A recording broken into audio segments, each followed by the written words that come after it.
Welcome back to the Tailosive EV podcast, ladies and gentlemen. We have had a very fascinating week of full self-driving updates, and wow, this is I'm guessing you don't want me to buy your Tesla anymore, do you, Reed? I very promptly, Holy crap! Very promptly got over it. Well, I mean, since the last time we've made an episode, Elon has dropped. What were you gonna call it just now? Show. What is this Got it. show? Elon dropped. He dropped information about the price increase happening on Monday. It's too sad, so he bumped it a full week to get people ready.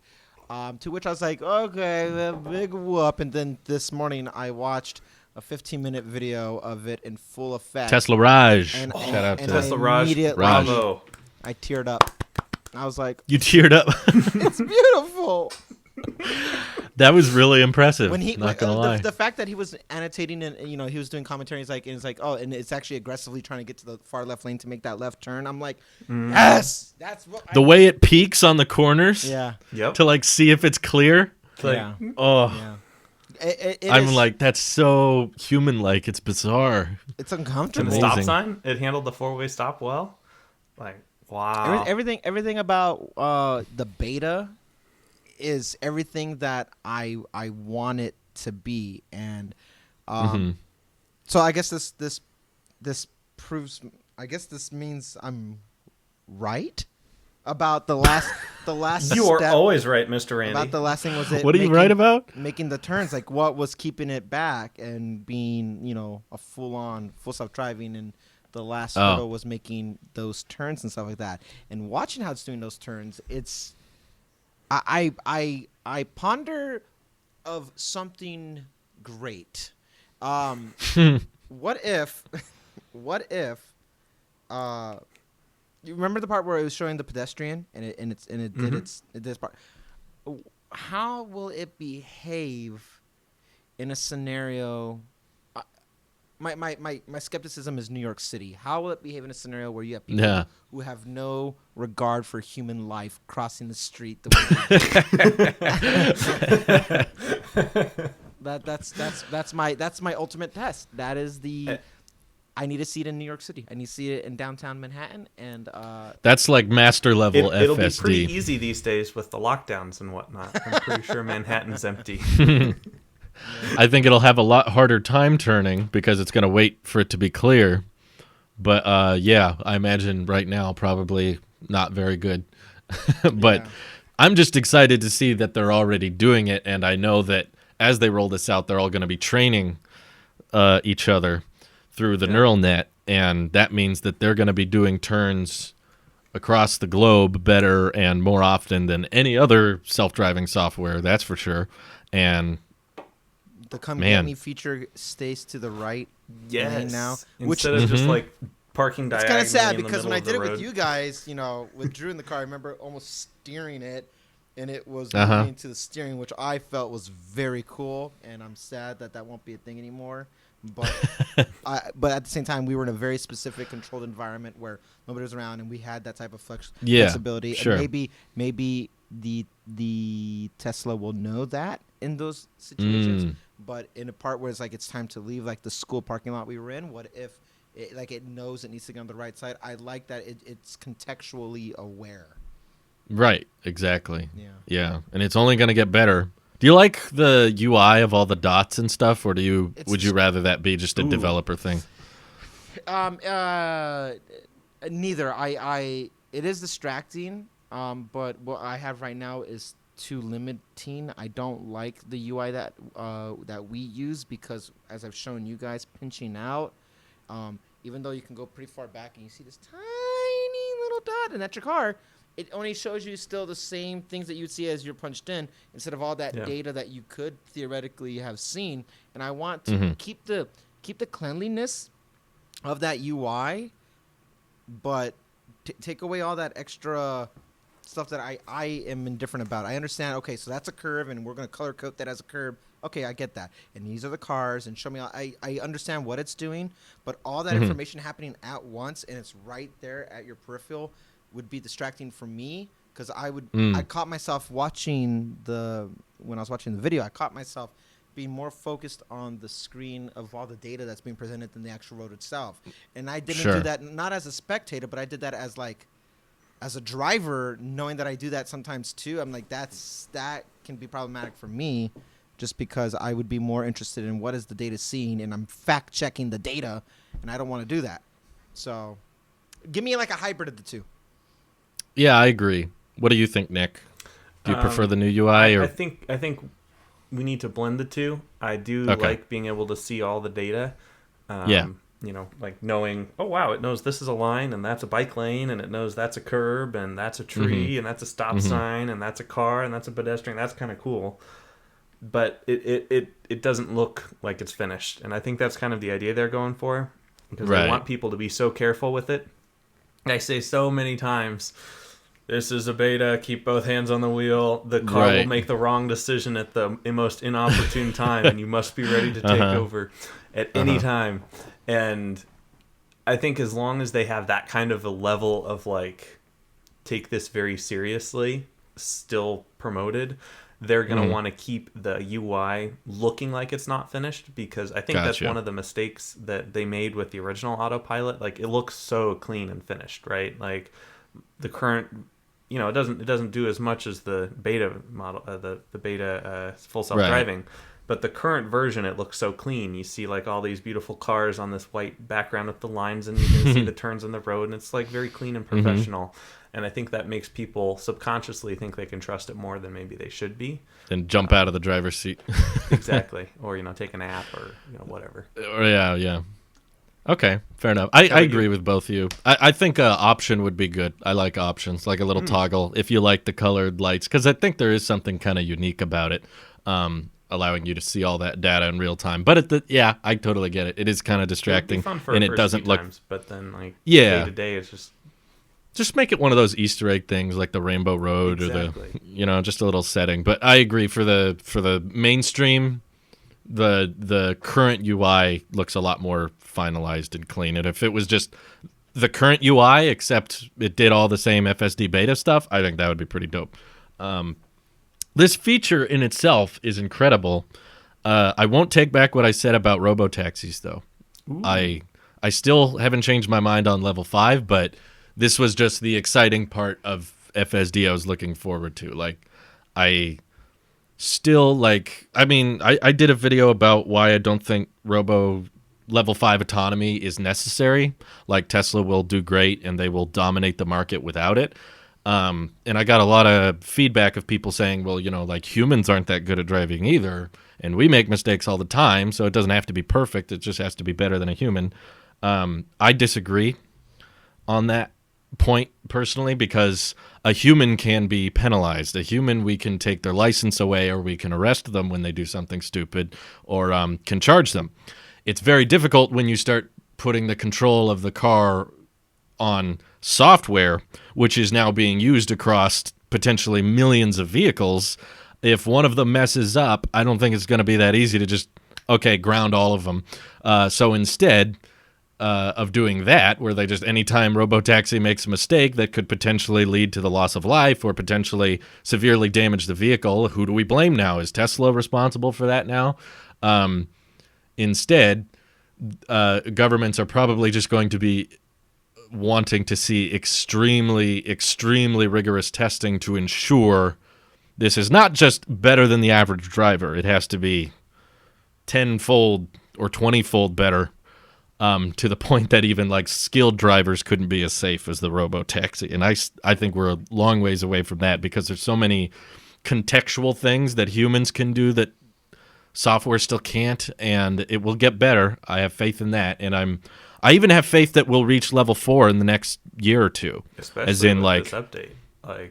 This update looks awesome. I could imagine maybe even, you know how a lot of cars right now have like Super Cruise or like lane guidance on the freeway. It doesn't work on any street, but when you're on a freeway, it'll keep you in between the lines. Yeah. Maybe if they're able to get scientific evidence that that's safe enough with Tesla's FSD, they say you don't have to hold the steering wheel and you can watch YouTube or Netflix as long as you're on the freeway. But as soon as you exit the freeway, that's when you have to keep your hand or keep your eyes on the road or something. I could see that, but I still think that the ever so small situations where robo-taxi may not know what to do, or it's stumped and it's just left there and it's like, I need a human, come help me, either because it gets vandalized or it gets stuck in a situation that's very, very hard to plan for. You can't tell robo-taxi to roll down the window, hey, pull around this way, you gotta pull over or you gotta stop. At least I don't think that's going to be a feature. It'd be somewhat interesting, but I just think this is going to be a really, really great selling point for Tesla, and I still don't believe robo-taxis are coming this decade. But has it changed any of your guys' minds on the subject? I have a slight addition to make to the robo-taxi idea. Mm-hmm. What if the first generation of robo-taxi is level 4.5, where they have you have to sit in the driver's seat, and the Tesla will do 99% of the work, but going into parking lots and finding a parking spot, and maybe in a few certain edge cases, it will let you control with it overseeing. If you, I'm just now thinking of this, but level 4.5 autonomy would be like all of level 4, which is pretty much hands-free except for that last little parking spot or that edge case where, the very first and end of the trip. Yeah, then if it's not confident of its ability to drive itself, it'll bleep, bleep, bleep, bleep, take over control, but I'm still going to watch you. You can't depart from the navigation, maybe you can change a lane or two. You can't swerve off the road if you tried. It would kick you back. More aggressive auto, what's that called? Driving assist. It'll have a more aggressive driving assist. But, yeah, I don't know. I could feel like that could be a good middle ground. Because, yeah, level 5 is so far away. But level 4.5 could be soon. I like that concept. It's a cool concept. I'll tweet Elon. Yeah. I think level 5 is still a very, very long, far away. Seeing what they're showing today in beta shows its capable. My hesitance is still that I never doubted its capability. I doubt its regulatory approval that it needs, and because we saw all this stuff. A couple years ago when they showed the hands free, the guy is on his laps with the camera. Oh yeah. And we saw that. What we're seeing now is the very specific data because of users being able to test it now. So it's not internal anymore. Now it's a very controlled beta test. But I don't doubt the hardware. I don't doubt even the AI. I doubt the external factors that's keeping it from growing. I think if Elon had it his way every time, I think this would have been pushed out a long time ago. Level 5 even, or his version of level 5.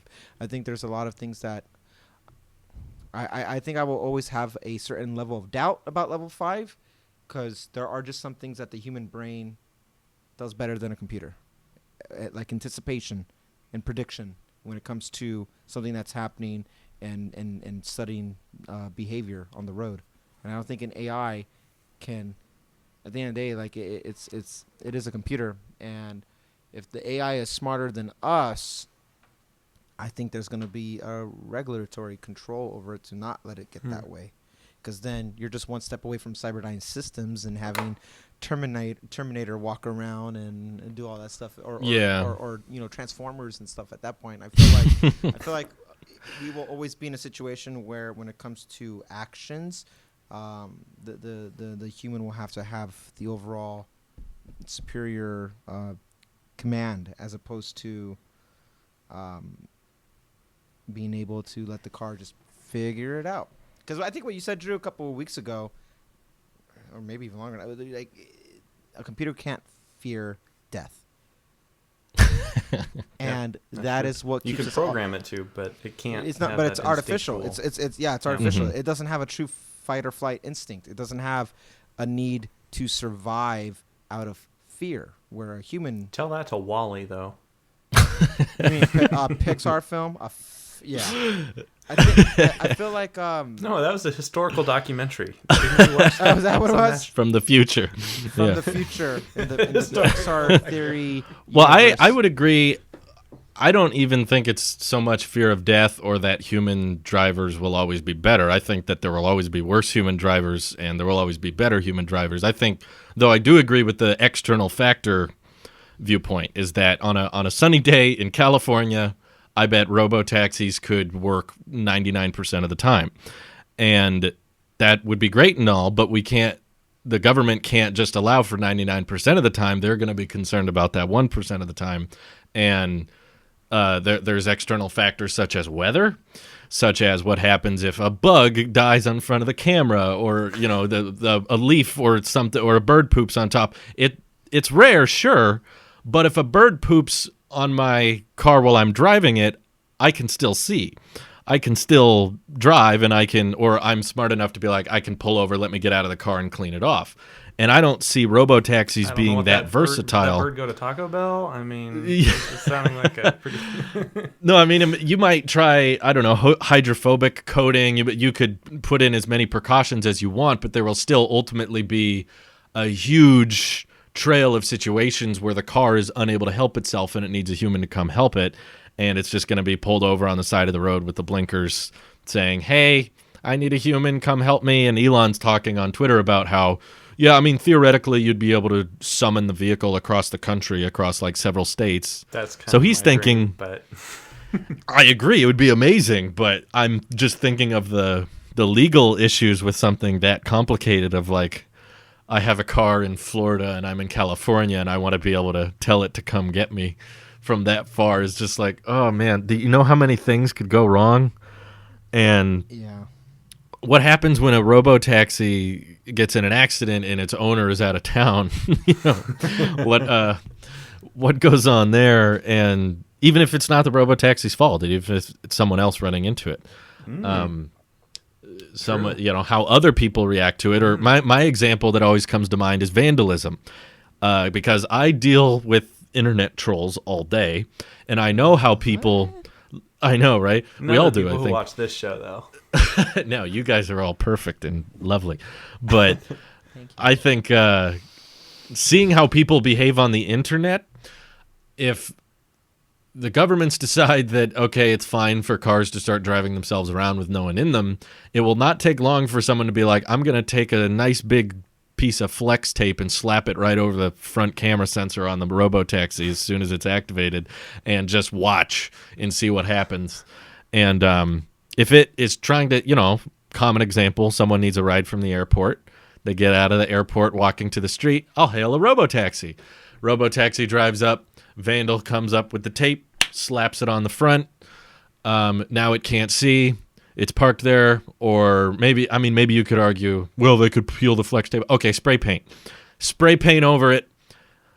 Now the guy who hailed it is like, oh, crap. I guess I'm not getting a ride, and the robo-taxi can't do anything. He's liable for that. I don't know if he will or not. Is it on the owner? Is it on Tesla? Is it on the hailer? Like, there's so many edge cases like that. And now that car is stuck, and it's going to be in a no parking zone at the airport where, the security are going to be like, hey, this is a hazard. It has to keep moving. Well, tell that guy to move forward. There's no one in it. Well, get in it and move. There's no steering wheel. So, I don't know. I mean, there's all kinds of laws. You'd be like, okay, we're going to program a digital steering wheel on the display that someone with their fingers can steer and have pedals like a video game. That's a whole nother legal battle with, can we allow digital steering wheels on vehicles? Like, that'd be kind of cool, though. Right now, they can't sell steering wheels that don't make a complete circle. Yeah. Well, yeah. We can't even do the Cybertruck steering wheel. Steer by wire is still like a really new thing. Yeah. And Model 3, it has like actual linkages that physically connect the steering wheel to the axle. And those, tiny edge cases of just vandalism and external factors of bad weather. I've even Randy, I think you've attested to there being times where you're driving and the sun hits the cameras the wrong way and it can't see. Yep. It says you got. What's the fix for that? Like No. HDR? Yeah, we need more. But that's a hardware fix, right? That's not a software thing. That is so. Based off of the beta that we're seeing now with full self-driving, it is using a lot of other data all at once, but yeah, it can't have a single point of failure. Not with its cameras, not with its sensors, not with its GPS. It all has to. Some may be better than others, but especially the front camera, I would say. Yeah, I would hope. If it can't see in front of it, I'll be honest with you, I don't really care what's going on behind me. You hit me, right? Yeah, I mean, that's what I mean. State laws, you're gonna be liable for it. But if you could probably lose the back camera and be okay, but the front camera, my trunk camera, please, yeah, this little right there. I feel like could probably drive without that a little while. I think I'll be okay, but I don't think I'll be okay if I. Yeah, the idea of like brightness hitting the camera is like, all right, well your left panel is now impaired and it can't see, so you have to take control. I feel like I would have said before today or before this week, I would have said this like, all right, that goes to show that hardware issues, it's not fixed. But now seeing what we're looking at, all the data being used all around at all times. I feel like it's being forced to only use one camera at a time, and I don't like that regulatory restriction. I hate that. Like, give me everything where it's like, show me. I know I bought into it, but give me every reason to have faith in this thing. Don't when you get fidgety on the road about certain things, or you're like, oh, blind spot, can't see, phantom braking. Yeah. It aggravates me. It frustrates me because I'm like, it's just a beta. It's just a beta for the life of this car. It's just a beta, but I don't want that to be a scapegoat. I don't want that to be the excuse as to why I have to do something that I paid money for, not wanting to do. And I get it. I'm testing, but at what point does that statement grow old and you're like, all right, well then I bought a faulty promise or something like that. And I like the idea of being able to use all its sensors and everything. And I know it's still very much limited. Even what we see today with these drivers who are having full self-driving, I know it's still limited to its full potential of what we can see. Sure. And Elon said it was, yeah. And I'm so excited. Show me your vision of what we have today. If the hardware is capable today, like, please, every chance you can, just show me it. Even if it's just a promo video, you're not making, if we're not putting money in advertisement, like, just give us the buyers and us the viewers, give us the enthusiasts every reason to be like, heck yes, this is what I'm about. Like, I see more negativity about full self-driving and high accolades of what's it called? Autopilot, advanced, no, not advanced. Enhanced autopilot. Enhanced, whatever it is. Like, there's more. I still think that's what it should be called, personally. I think it's really confusing, because all this time they've been selling FSD. You bought it way back when. They still called it full self-driving, and now they're rolling out FSD Beta. It's like, well, what have we been using this whole time? I have that switch right now turned on. That's the problem. It's in my car turned on, and I looked. I was like, ooh, did I get the update? I didn't get the update. I mean, it would have been more interesting if they weren't calling it FSD all this time and now just started calling it FSD Beta. Then it would have been a bit more understandable. But the fact that they've been calling it full self-driving for years, even though it's obviously not, it's like, I would just call it enhanced autopilot, because that's what it is. It's a great driver assist feature. I love it. I think it's one of the coolest. I mean, I'm a sheep, but I genuinely think that's the best car in the world. Like, any car that is capable of driving itself. The new Model 3 with the heat pump. Yeah. Well, any Tesla. Randy's car is practically garbage. I mean, quality control. Wow. I'll remember that when I see you. Next time he sees you. I genuinely feel pick you like up from the airport. My car is garbage. Tesla makes the best cars in the world, in my opinion. And it's an amazing feature. I have doubts about that future that they keep saying they're going to reach. And I I've never been so for something and so doubtful at the same time. I know, it's weird. It's a weird relationship. I don't know. Like, I know I know not only do I come off, I know sometimes I feel like I'm such a cynic about it, but it's only because just to be clear, let me be clear. Now, let me be clear. Let me be clear. I'm only being a cynic about the timelines, is it? I know the hardware's there. He says it, and we've seen little demos here and there.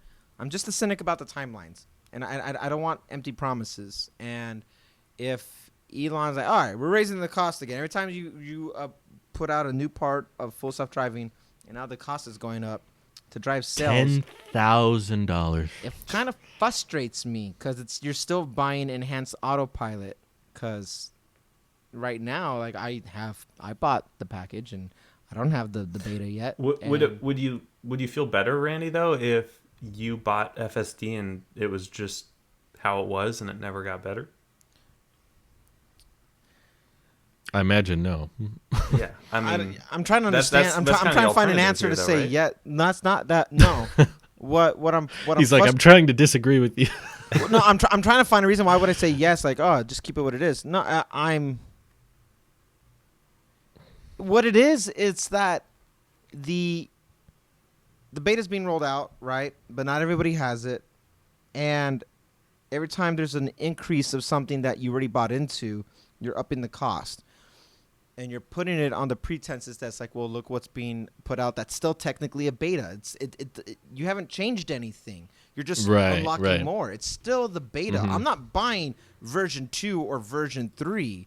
I bought full self-driving the one-time cost. And that cost keeps going up to offset the devaluation of older models.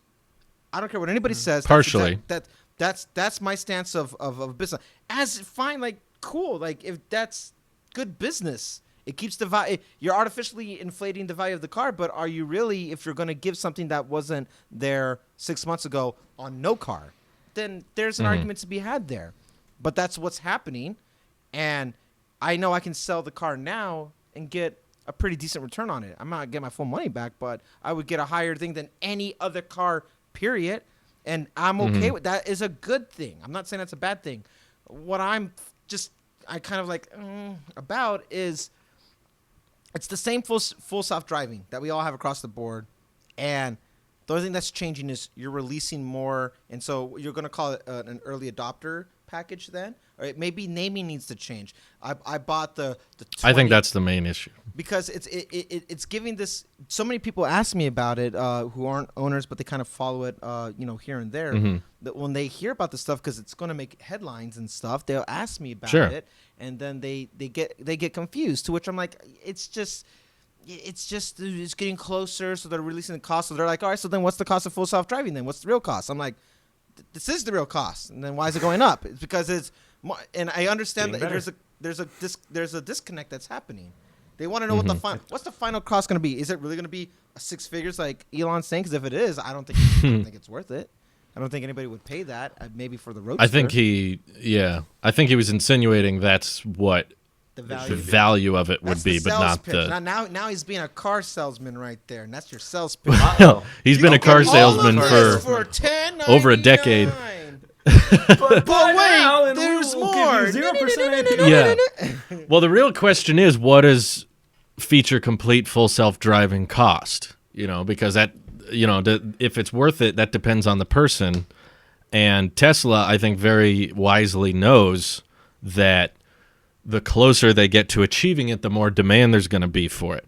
And if they could just internally flip a switch, legal issues aside, and then just decided, hey, you know what? We're going to roll out feature complete full self-driving, they would not be charging $10K for that.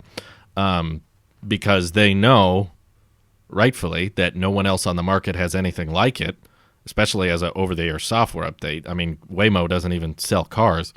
But they know what they have there in terms of value. Yeah. And they know that I don't even know if they have a finalized price in their mind yet. They just know that the closer we get, the more people are going to be convinced. When you bought full self-driving, there was probably significantly less people that believed in it than there are now. And they see that climb going up. So Tesla. It was pre-Cybertruck and big stock explosion. Oh, yeah. Tesla. Everyone thought I was kind of ridiculous or silly for buying it, but they're like, "Oh, that's cool. I wouldn't put my money there."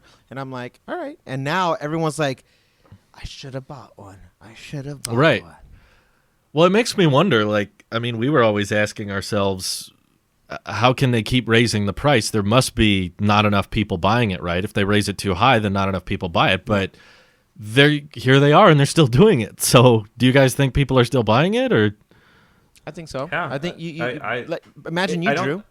You're gonna buy your car, and you said you're gonna buy full self-driving, and the only difference is, yeah, he will. Monthly plan. He will, and the only. I said if I had one.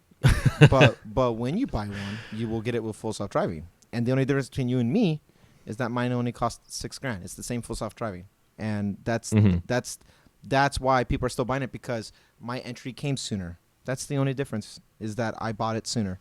And what's the trade-off? I have USB-A. I don't have a power trunk. I will find a way to sleep at night. But that was my trade-off. And what were you gonna say, lower battery. Nick? That too, yeah. Older cells. Yeah, I'm excited though that I got my Cybertruck reservation in at 7,000, and out of that all reservation of this, keeps escalating. out of all of this Yeah. talk, this is just making me more motivated to make sure I can afford a Cybertruck when any of my 3 reservations come up. Yeah. Like, yikes. Do you think this is a motivator for them? They're like, well, if we increase the price, then, I mean, that's the whole point of locking people in at FSD, is that increases the chances of them going through with that reservation and not backing out. Because they're going to feel like, oh, well, if I back out of my reservation, I'm going to have to spend another $5,000 on FSD, or however much it costs by the time the Cybertruck comes out. That $100 reservation sure has created quite the sunk cost fallacy in my head. Because, yeah, I almost wonder how many people think that $2,000 on a $60,000 car is really the end of the world. Like, going from $8,000 to $10,000. I mean, it's not the end of the world. It's just it's weird to think about a software package. The problem with that is that you have $5,000 in taxes. I mean, that's not the problem. Right, but not everyone's buying it with the car. Like, they're thinking my car doesn't have it. At $10,000 is you have to pay $10,000 up front. It's not a payment plan. You have to pay it up front. You can't buy it with the car though, right? In the Tesla order page, if you order it with FSD, doesn't that get rolled into the cost of the car? Yes. I think you can do that. Yeah. I didn't do it, but people who are owners right now and are waiting, yeah, you have to buy it up front. Your payment plan is if you put it on a credit card and now you're paying interest, and it's like, that's dumb. You know, at Uncle Elon's used auto car store, he'll give you 0% down for the rest of the year, plus 99% APR. We'll give you 8,000 till Thursday. I think that it's not about the $2,000, but what's significant about this price increase is it's now crossing over to the 5-digit number, and that is monumental just visually. And people already thought it was high. Yeah. And now 8,000 was already pretty high. We are getting into the territory of buying used vehicles outright, and they will cost the same as full self-driving, just software alone, a service. And I think once full self-driving surpasses the value of a used vehicle that you could buy like at a dealership or CarMax or something like that, I think it's going to have more conversations. It's going to be more not controversies, just more debates, more arguments, so to say, because they're like, you can't tell me that this thing that's still in beta is worth more than a car that is on the road. It's certified, and all. You're going to have these types of conversations come up because now we're in the territory of it's going to cost a literal car, and I don't know how I feel about that yet. I feel good about my FSD has always been more expensive than any car I've ever owned. So. Me too. I was going to say and the actually same. more expensive than most cars I've ever driven. That's so sad. I got offered, but that's just more about my car than FSD. That is true.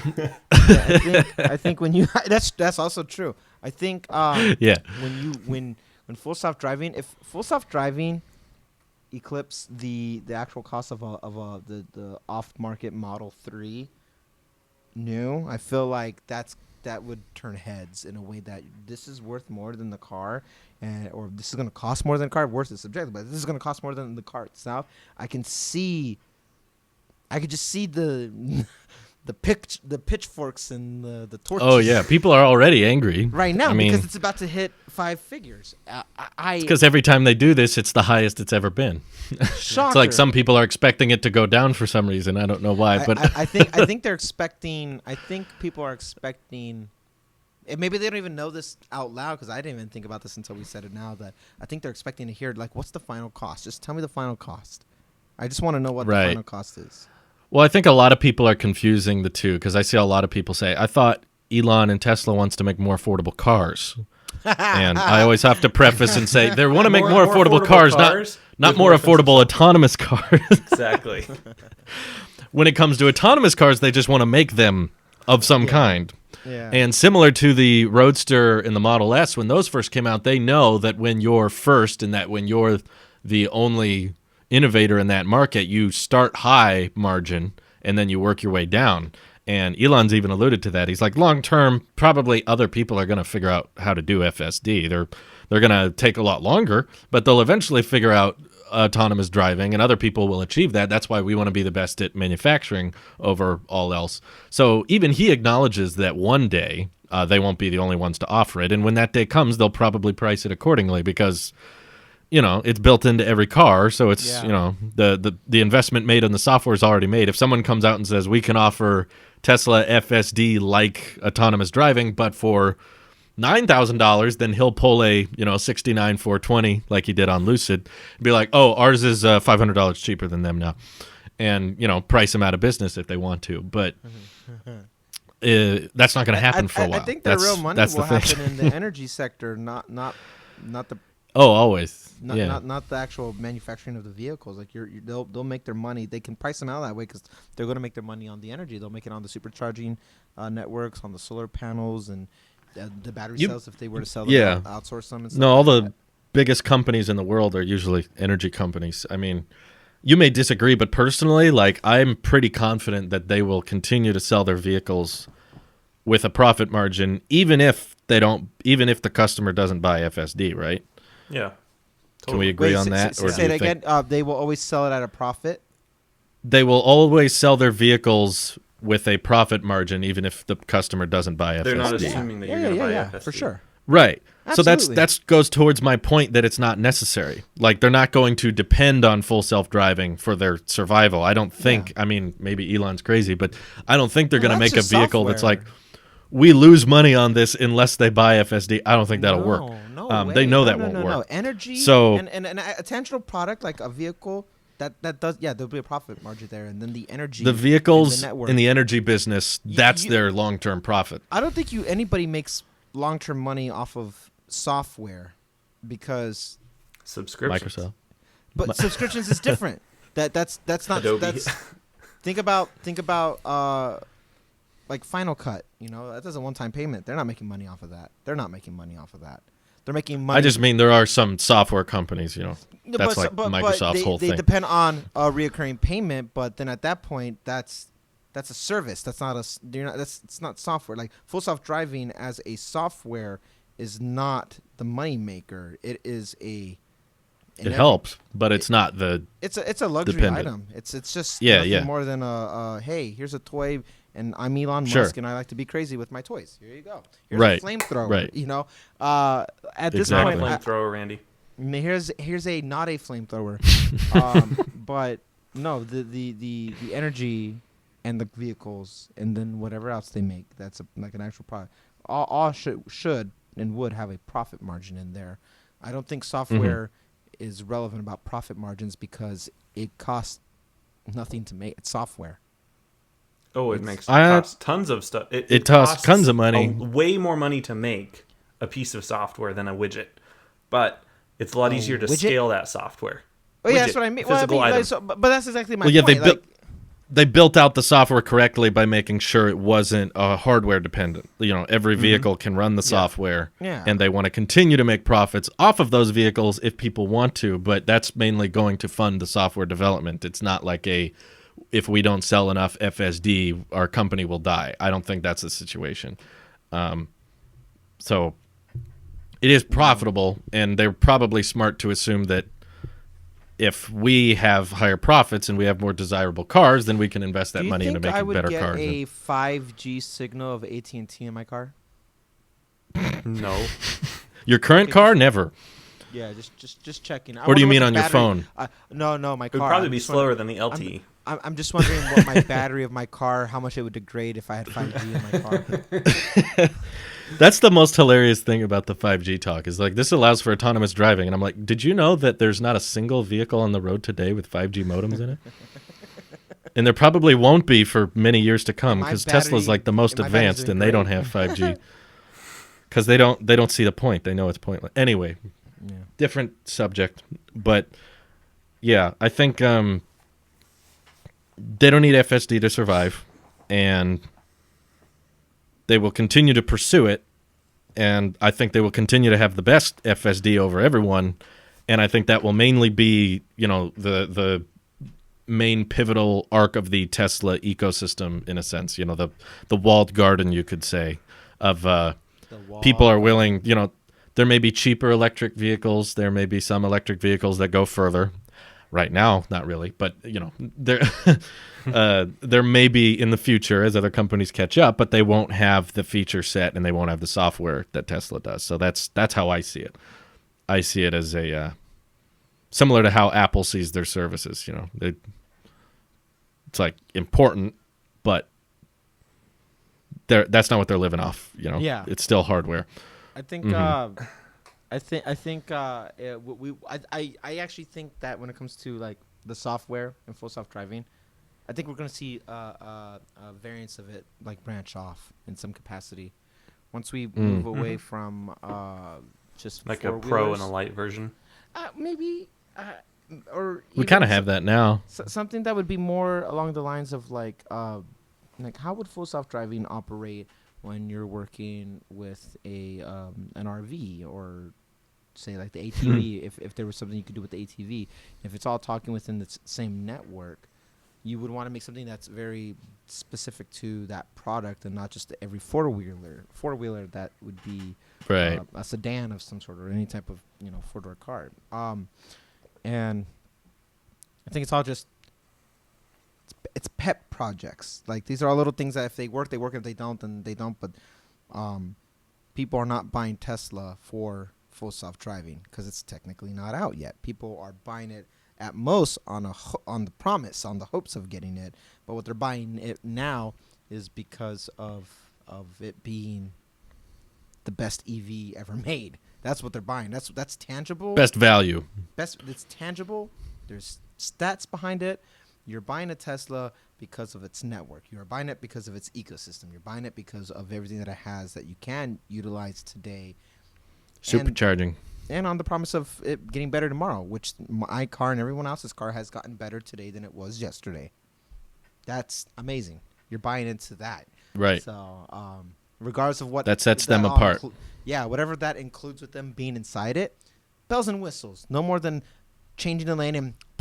Like, it's just a bell and whistle. Like, it's not what you're buying it for, but it's cool to have.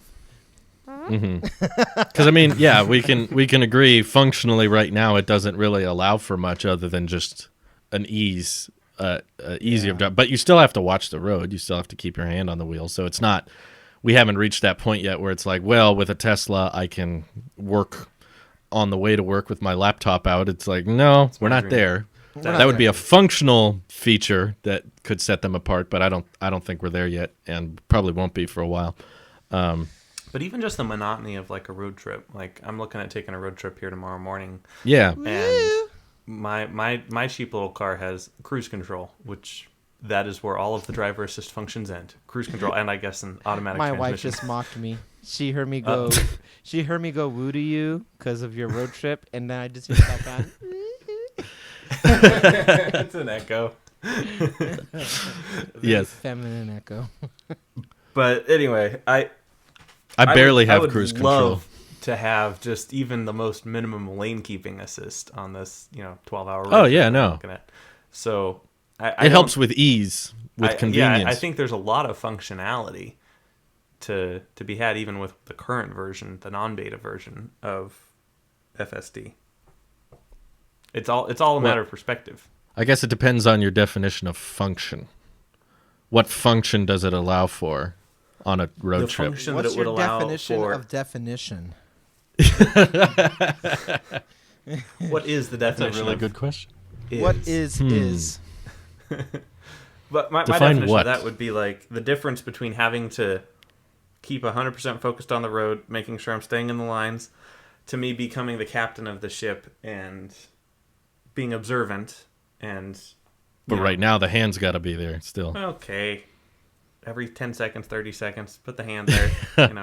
That's why I don't see it highway. as functional right now. I see it as convenient. It's like air conditioning is convenient, but not having it is no, necessarily- sometimes it's okay. essential. Well, if we're going there, then I guess yes, it's convenient.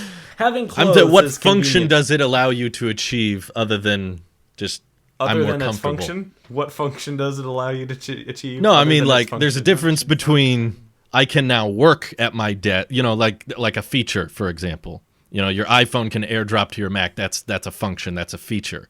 It's Other than everything that separates an iPhone. whereas squared off design versus curved design is more of a convenience, I would say. That's like more of a I don't know. this is ease or preference. I have to disagree there. I think it would make all the difference in my life if I had FSD. No, I think it'll make a difference. It's just we have different definitions of function. That's all.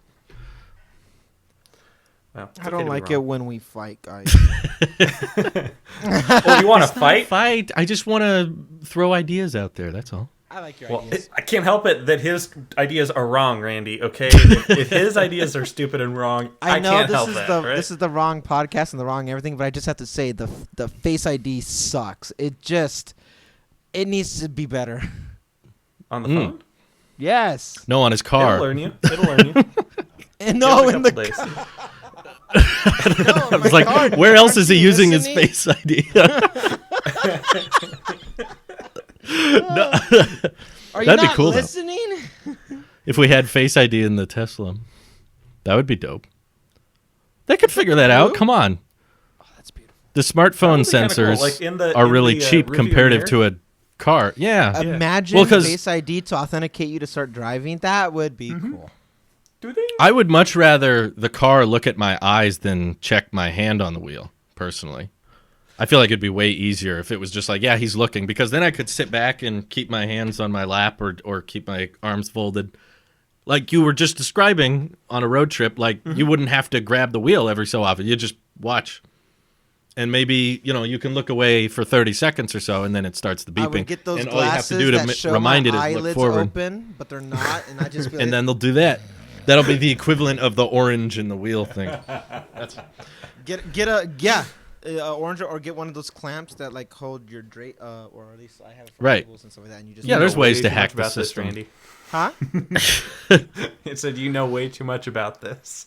I am all about cheating the system. Well, I hate the nags. And rules are Honestly. meant to be broken. Like, I was talking with someone in Discord recently that was talking about, like, how why can't you unfortunate. just sign a bunch of contracts and sign a deal that says, I will be responsible, I won't sue anyone, it's all my fault if anything goes wrong, don't ask me to grab the wheel. Just do it all yourself, and I'll be careful. Like, why don't they have that? Well, they kind Because of they do. know the instant that ends up on the 6 o'clock news, because even a fender bender with a Tesla will get more coverage than a four-person death collision. That was my response. Yeah. Exactly. Yeah, Um, that's but- the- We do agree sometimes, Randy. And now I'm No, I happy agree, you guys I agree. aren't fighting. Wait, was I the person you were talking to on Discord? Ooh. I don't think so. His name was Dwayne Barack Johnson, so That, I don't think... that's Unless my that's internet You had The alias, Rock Drew. in You your guessed dis- it. Barack Johnson. Dwayne. Not The Rock. Let me That's be his clear. username. I doubt it was either Barack Obama or Dwayne Johnson. Can you But imagine? How could we know? What Barack is cooking? Would you do that if you could, Randy? Little man. Would you turn off the nags if you could? Turn off the nagging, the steering wheel hold thing. Yeah. Oh God. Yes. Yeah. I feel like most would. Absolutely. Even though it'd because I probably already be worse signed the for waiver. Tesla and that the media. Thing you said about why can't you? I already signed it. Yeah. Tesla's not liable, but they still have to look like they're doing something preventative, like a seatbelt. You know, it's another version of a seatbelt. I mean, get this dumb thing off me. Where's your seatbelt? Yeah. That was a joke. That was a joke. That was a joke. Okay, That was a Randy. joke. But I feel like most I people would would turn I would it turn off. it off because full self-driving doesn't mean I have to touch the steering wheel. I'll turn off- Especially with the beta handling turns now. You see people in the videos, like you can't really hold on to the wheel as it goes through a roundabout. when you've guys seen it when the car when it tries to self-park, it's like Yeah. and just Right. Get your thumb caught in there. Yeah, it's like, keep your hands on the wheel. My arm got broken Like because twisted. Tesla Yeah. whipped the wheel around too fast. Why were That's you another holding the lawsuit. steering wheel? It told me to. I would grab it I would grab the steering wheel only as my way of wanting to take control of it and getting out of it. But even then, Well, yeah, that's I why don't you like should. the way it jerks. I like the boom boom and just or boom boom, turn it off and just grab it. That's my preferred way of doing it. But the steering wheel, I wouldn't grab the steering wheel at all. To be honest, I don't like grabbing the steering wheel. Even now, it's annoying. it's annoying. And my cheat is that I'll just adjust my volume a notch up or a notch down. And also, I've noticed a lot of non-Tesla people say that it defeats the purpose. Yeah. What do you mean? What's the point of full self-driving if I got to put my hand there anyway? Yes. I might as well just steer the car if my hand's there, which is, I would admit, a pretty good counter though. argument. Remember that difference, Drew, of like the difference No, I between know. driving and piloting? I agree. It's a techie Okay. thing, but All right. but the average consumer's like, what's the point? What's the difference? Yeah, I would much rather be eyes glued to my phone and worrying about the next YouTube video. I would rather do that than my own life out there. Whatever. I would rather just be obsessing over the new iPhone. I'm over it already. You can take this one. Just Joe, I'm over watching YouTube and Netflix on the freeway, I think, would be an it. amazing If we could experience. put it on the screen and just have it there, for me or for my passengers, it would be cool because everybody's in my car. They're not watching me drive. They're watching the screen. They're watching all the stuff. And people, you guys did it too. Everybody does it. They'll bring up things that I completely omit in my brain. It's like, oh, you know how it does it? I'm like, no, I never know. I don't look at it because I have to look at the road because that's the waiver I signed. Mm-hmm. So I'm out there looking at the road, and I would rather have my eyes glued to the monitor with everybody else in a safe environment, obviously. But I think I mean, that's what a lot of road trips are on the freeway. Anyway, how's it so. any different than being in your phone when you're okay? Anybody who's been on the Interstate 8 going east or west, but when you're going through Arizona, there's this long stretch, or even on the 15 Interstate 15, like going to Vegas or whatever, there is this long straight. I didn't say when you went back when you went back home, Drew, getting on the 5. I've been on that interstate in Arizona you're talking about. Yeah. It's so mundane. You're like, if you could just line your car steering wheel so perfectly and have it stay there, I'm pretty sure you could go like 30 miles without touching the steering wheel. Probably. It is so straight. dry. It's so just Okay, mind-numbing. sorry, to the one person who lives off the 8 freeway in Arizona, we love your They state. probably agree. Oh, they would. Yeah, they would agree. They would absolutely agree. They see it more than we do. Yeah, those people. I mean, R.I.P. Man. I don't know how you guys do it. But doing something like that, there is, and it becomes a 1-lane or 2-lane road. Like there is no point at this point. Everyone's in. There's no police officers on that road. No one cares. The speed limit's 80, which means everyone's doing 90 plus. There's Autopilot would be so great there. That's the time I'll go. I'll take my seat and go. Hey, look, the sky. Yeah. You know, but I think but that right there, like, yes, let me watch something on YouTube. I can get through a whole Tales of Tech rant of 40 minutes and still be driving straight afterwards, and it would be okay with me. I would be fine with it. So there's definitely circumstance. I mean, once you go through the Grapevine and you get out of LA and you're driving north in California, you're gonna hit the same thing. I know that was mundane too. So. Oh yeah. Yeah. Plenty of mundane driving out there. I find all driving mundane, even in the city. I hate it. I find driving in New York City mundane. Yeah.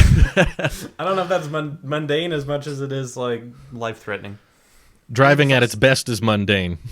At its worst, it's life-threatening and complicated. So yeah, as soon as a computer can do it for me, I'm for it. Yeah. It'd be life-threatening and also mundane. Seeing how one out of every 600 people who die in a vehicle accident. Yeah, I mean, if you take the exit ramp, then okay, it turns off YouTube and says, "All right, pay attention." But as soon as you're on the freeway, if it was just watch away, watch your shows, enjoy. If something goes wrong, I'll turn it off and do the little grab the wheel. But most of the time, if this FSD beta is as good as it is, that probably wouldn't happen. So having YouTube up on the Tesla Model 3 screen would probably even be safer than having it up on your phone. Because if you're on your phone watching a YouTube video in this theoretical full self-driving where they let you do this, if you're watching your video and suddenly your Tesla's like, you got to go wah and hop on the wheel. But if it's just on the screen, it's you don't have to worry about where your phone is, or maybe it's plugged into the wall. Your content stops playing. Exactly, right? And it's like now you have to look at the road. There's nothing to look at. That's true. That's a good point. Yeah. I could see that being a feature in a few years, honestly. I could see that being a reality. Now. It should. I wish it was. Yeah. It absolutely should be a thing right now. But.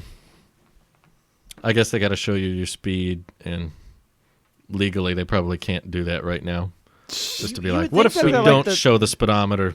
You would feel like the Tesla Semi would let you have some type of feature like that for the drivers who are living in those things for long periods of time, that they would give them some type of entertainment system of sorts that's more than just a really crappy Spotify UI. I would assume they would give you something that helps the driver. No, I don't know. I just feel like like everything else when you're signing these little waivers and you consent to all these things. Give the power to the people. You decide. If you want to put your life at risk and you think it's worth it, then you're the one who's liable for it. And I don't think if it makes it. But on a road, that's not really the case. What do you mean that's not the case? You're responsible for the other people around you. I mean. Yeah, but you're still liable, because the whole reason why it's not a thing right now with like getting on the internet while you're driving is liability. But you're still liable, which is why you have to. I told you guys this very literal example. This is a California state law, which I'm sure is not just exclusive to California. Even with backup cams, not even smart cars, but just backup cams, you still need to do this. If you don't, and you get in an accident, you are 100% liable, or you are majority liable. You're 51% or higher liable of the accident, and you will be found. Good luck with the Cybertruck. You got to still find a way. Which is why not with the vault closed. I roll down the window. You can't see. I think just check your mirror. Oh wait. I mean, they're like. You put like cargo in the bed that would make it so you can't see out the rear. The Cybertruck has no mirrors. And different rails. You side mirrors, you have everything that helps you, but you can't use a display. A display alone, it can assist you, but using a display alone will not absolve you of any liability. And that if I don't want to be absolved. I did it. It was me. But was I? But we still use backup cams, and we know what the risk is. I say the same thing for wanting to play Hulu or Netflix on there as an entertainment system. Because most of the time, like I think people are still eyes are going to be on the road. It's purely for Tesla's brand image in the media. I think they're doing that. I know they wouldn't be liable if someone messed up, but it would still be a bad look. Line, not the 69 420 jokes. That's where what are you talking about? That's not a bad look. That's a great look. That's a win in my book. That is. You get a meme, you get a sale. Yeah, that is makes them look better. All true, except for those uptight boomers. Can you believe it that they would say these? I do think that price drop was pretty epic though, because Lucid was like, "Hey, our vehicle is going to be cheaper than the current Model S," and Elon was like, "Guess what? Ours is now cheaper, and you can buy it now." Oh my god! Yours is not out yet. And ours is 69. Great number. Great number. I love that. That's a great price. Love it. I'd love to see Elon though making that case to the accountant in the back room, who's like, "But Elon, if we charge $699.99, then we'll make all this much more percentages of money." And Elon's like, "But it's not funny." No, it's not funny. But it's not funny. Nobody funny. Gets high at $9.99.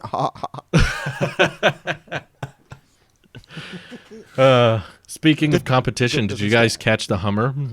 Yeah. Oh my gosh! I'm totally canceling my Cybertruck orders for the Hummer that goes 10 miles. Did you get one of those reservations? Because they're sold out already.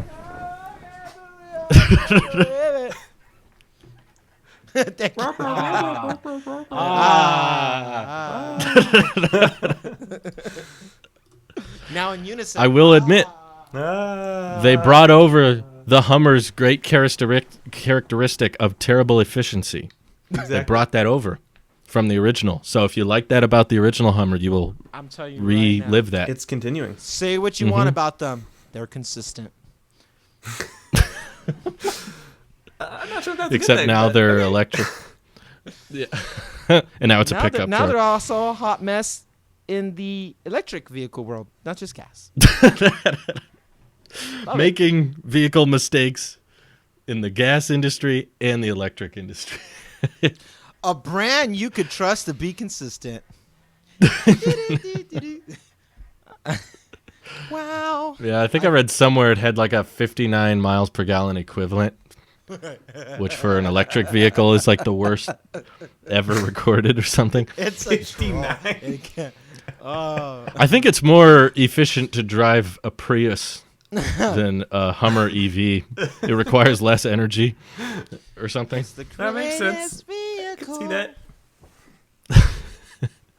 No. Did you guys see it at all, or did you just read about it briefly? I saw a few Twitter posts about the efficiency comparisons. They have an announcement it's coming though, right? 2024 or something. Let me the that. base model's coming 2024. The first model comes 2022. 2022. All right. Well. And it's $112,000. The base model is $80,000. And it goes half the distance of the $10,000 cheaper Cybertruck. See, and it's also consistent with its terrible pricing with like the Hummer H1 and H2. Those things were exactly. Priced. So very consistent. Good job, Hummer. Yeah. The question is, how much do you hate the Cybertruck design? And how much are you willing to pay to not get the Cybertruck design? That's what the EV pickup truck space is right now. Pay monthly as you charge your Hummer 4 times more often than your Cybertruck. Oh, that's true. Yeah. But hey, did you see Crab Walk? Yeah. I did not. That's when the vehicle can go diagonally without having to pivot. Yeah, I can point the front and rear wheels in the same direction and then move to the side. Okay, I missed that. I could see someone using that like once every 10 years, but it's really cool. Well, that's how you get. That's how I would totally parallel park like that. I could actually finally nail parallel parking. Yeah, you might be able to parallel park. They didn't show that because obviously there's no working prototype. So, Nikola they got that from the Nikola deal. They the on stage, like the Hummer they brought out for YouTubers to talk about. There's a picture of it and it actually has a cable coming in from the floor, and it's powering it. I'm like, that's stupid. You guys really did learn from Nikola. He's smart. Breaking ground. They really learned. It's not a pusher. Okay, that's barely a crab walk. All right, I pulled up the YouTube video. That's barely a crab walk. It turns more crab walk than most. I'll admit. Nick, that's true. Why are you being so crabby? Shut up, Randy. No one asked you. That's a good Galifianakis Yeah, that's it. laugh. You kind of have a Galifianakis vibe, I think. Me? Yeah. Congratulations, Drew. You're being audited. I have a Zach. You sound like my car starting. I sound like the train is trying to hit the brakes. And it's coming to a stop. It's funny to watch a simulated CGI Hummer advertising auto lane change with Super Cruise. It's like, wow, you can change lanes. I can't wait to try that. In 2024. We already have that. Now, I'll have you know, Drew, that Zach Galifianakis is a very successful man, so I'll take that as a compliment. Yeah, you should. I meant that as a compliment. I like him. He's a good actor. I feel like that wasn't a compliment. What am I? No. Short. I meant it wholeheartedly.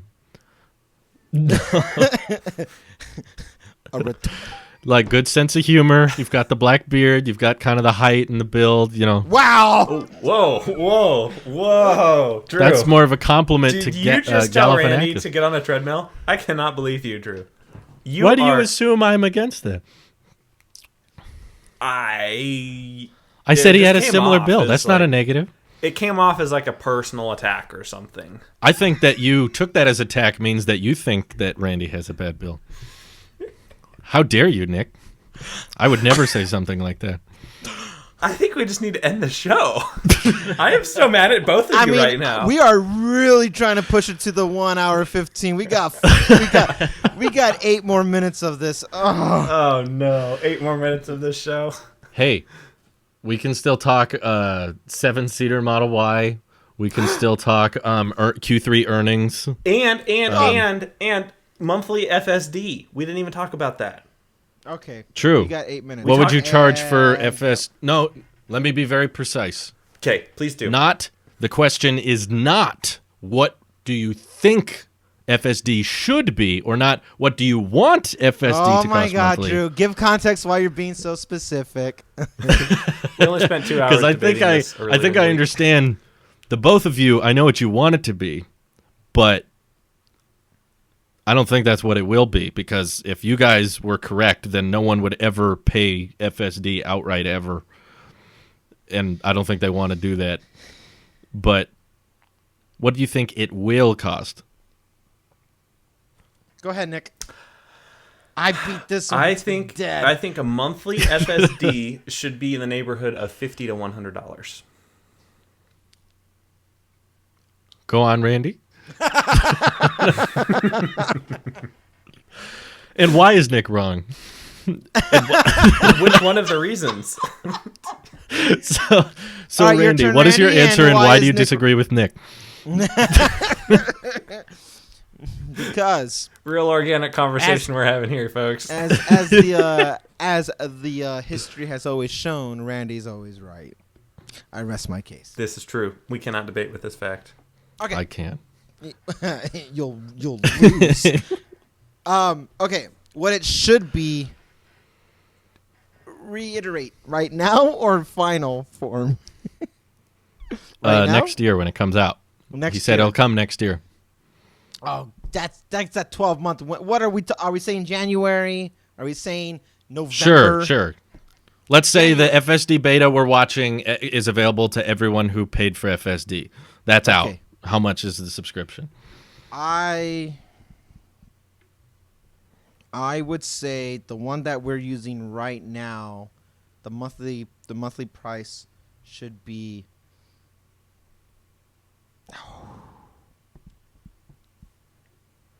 At least I had an answer right up front. It might have been wrong, but at least I just had an answer. Well, that's the Samsung approach. I would say right now it should be. Yeah, you know what? Let's go there. $30. Let's go.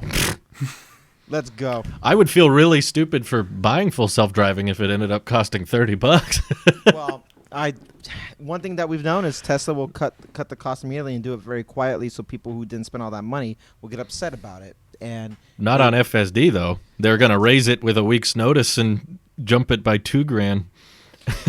But everything else leading up to, like, this is, you have to cut the cord, and you have to do it quick, and you have to just say this is the new normal. And if paying $30 a month is guaranteeing more people buy into it than paying $10,000, you will get a higher return with more people paying $30 a month than your select few who is going to pay $10,000 after they've already owned the vehicle. Now, exceptions. There are exceptions to everything. Obviously, people will omit the cost if they're buying it up front and it's part of their loan. If they're taking out a loan, then you've already wrote that off in your head. And most people will probably take out a loan. I doubt anybody's going to buy. Most people probably won't buy a Tesla outright and pay the $50, $60, or whatever $1,000 of a Model 3, for example. I feel like those people will count the cost into their loan, so therefore Tesla already got their money out of it. But for other people who were on the fence, this is your best introduction into it, and $30 a month is still money that's revenue that's coming through. And I'd say you don't want to go too high, because the monthly cost of premium connectivity is $10 a month. And what Full Self-Driving offers is so much more than a satellite image with traffic data on your screen. Oh, much, much more. And it's still a beta $50 or right $100 now. more? But it's still a beta right now.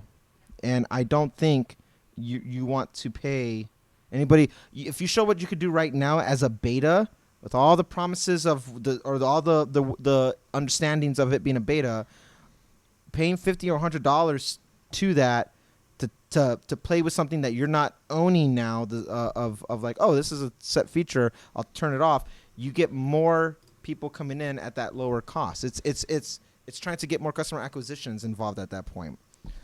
That's not the final cost of what it should be, but if it's coming out in January, that's a $30 subscription to me, on top of the $10 subscription for. Are you saying that's what you think it's worth, or what you think it'll be? That's what I think it's worth. Okay, what do you think it'll be is what I'm asking. Said, though, if you remember, Randy. I would love it if you were right. I just don't believe you will be. I think it'll be closer to like. I think you will get. I think the cheapest it will be is maybe like $50 or $75 would be the cheapest. I don't see a subscription running you up $100, and it. Can you imagine $100 a month? Ouch. Well, $100, I would say that's 12, normally you don't imagine $10,000 in software packages, but here we are.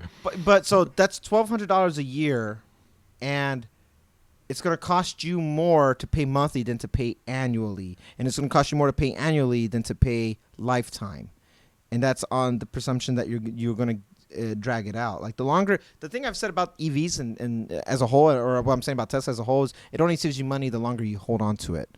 I would never do a subscription. I would never lease a vehicle. I would buy it once and then drag out that value until it breaks, because that's the only way you save money. Right now, I'm still technically in the hole out of what I would have paid for a new gas vehicle.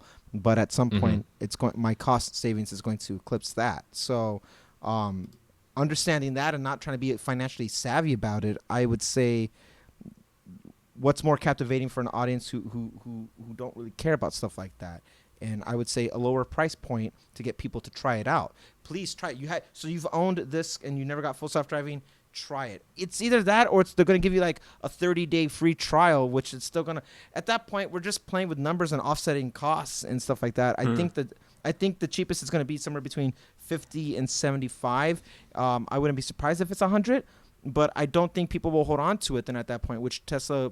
I mean, they're not losing money, but you'll see more people cancel the subscriptions if they're paying $100 a month than they would have trying to. The ultimate goal You would think I want you to buy this outright. I'd rather you give me a guaranteed 10 grand. That is their goal. They brought that up. Yeah. If you know, like, oh, okay, well, we're gonna charge you $1,000 a month until you're made whole on it. That's not how the human brain would think. Sure, that's not how the human brain would think. I wonder what Drew's gonna go grab.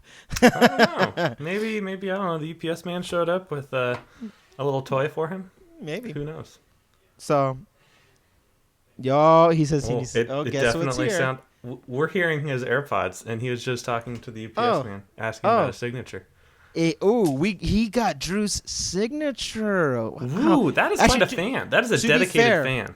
To be fair, I also have Drew's signature. He wrote me a personalized note back when I won his little backpack.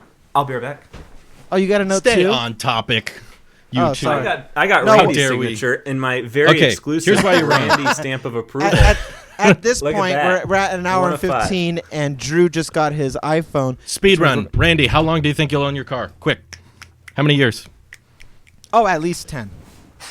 Okay, well, it would have taken you over 16 years for you to save money by buying full self-driving outright at $6,000 instead of paying monthly for it for $30. So that's exactly why it would not be that low, because no one would pay for it outright. And if you wanted it to be what it is today, obviously, for most people is $10,000, it would take over 27 years of ownership for you to actually save money by paying for it outright instead of subscribing to it. And that's the exact... Cybertruck could go 27 years. Sure. But average car ownership is less than 10. So that's exactly why they wouldn't do it. More financially effective to purchase it outright instead of the monthly cost. Because that's what Elon said it would be. He said it would still make more. That's a pretty good reason. Okay. Bye, everyone. Have a great week. What's the rush, Drew? Wait, no. We gotta talk about the Q3 earnings. Half the people watching this are they were profitable too. Best quarter ever. Wait, they made a ton of money. We also gotta Giga talk Berlin's about going great. Giga Texas is going great. Wait, but we also got to talk about what. Now we enter the segment of what vehicle is Drew thinking about buying this week. I'm not even thinking. I'm thinking iPhone. See you next week. Bye-bye. All right, we're done. Bye. We're done. Goodbye.